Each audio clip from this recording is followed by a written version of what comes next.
हे जिहादी प्रवृत्तीचे लोक पोलीस चौक्यांमध्ये कत्तलखाने सुरू करतील, आणि जो राम का वही काम का, जो नहीं राम का वो नहीं किसी काम का।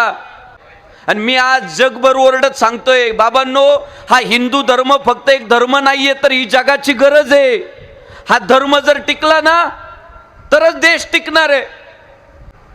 17 मार्च 2025 तिथीनुसार छत्रपती शिवाजी महाराजांची जयंती आहे। त्यांच्या जयंती उत्सवाच्या दिवशी ज्या शहरामध्ये राष्ट्रीय स्वयंसेवक संघाची स्थापना झाली, त्या शहरामध्ये काही जिहादी प्रवृत्तीची लोक नमाज पढण्यासाठी मशिदीमध्ये जातात, आणि असं काय त्यांना शिकवलं जातं, असं काय त्यांच्या मनावर बिंबवलं जातं की मशिदीतून बाहेर आलेली पोरं ते जिहादी पोलिसांच्या हातावर कुऱ्हाडीने वार करतात, पेट्रोल बॉम्ब फेकून मारतात, पोलिसांना दगड फेकून मारतात। अंतर्गत माहिती अशी आहे, महिला पोलिसांच्या अंगाला हात घालायचं काम त्या जिहाद्यांनी त्या दंगलीचा फायदा घेऊन घेतलंय। अहो, आमच्या मंदिरातून बाहेर येणारा माणूस आहे ना, मंदिराच्या बाहेर बसलेल्या भिकाऱ्याच्या हातावर सुद्धा 1 रुपया देतो, इतकं त्याचं मन मोठं होतं। आणि तुम्ही धर्मस्थळातून बाहेर आल्यानंतर इतके विकृत होता।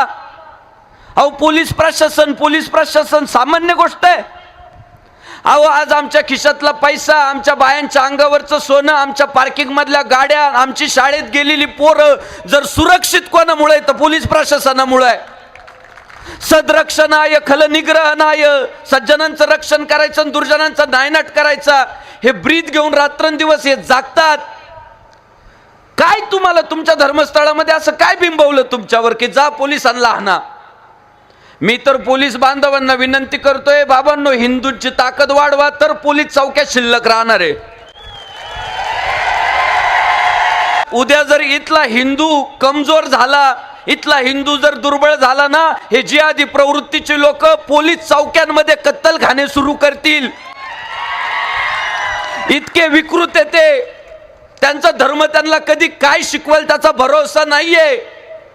एकमेव हा धर्म आहे, कुण्याही जीवाचा न घडो मत्सर वर्म हे सर्वेश्वर पूजनाचे।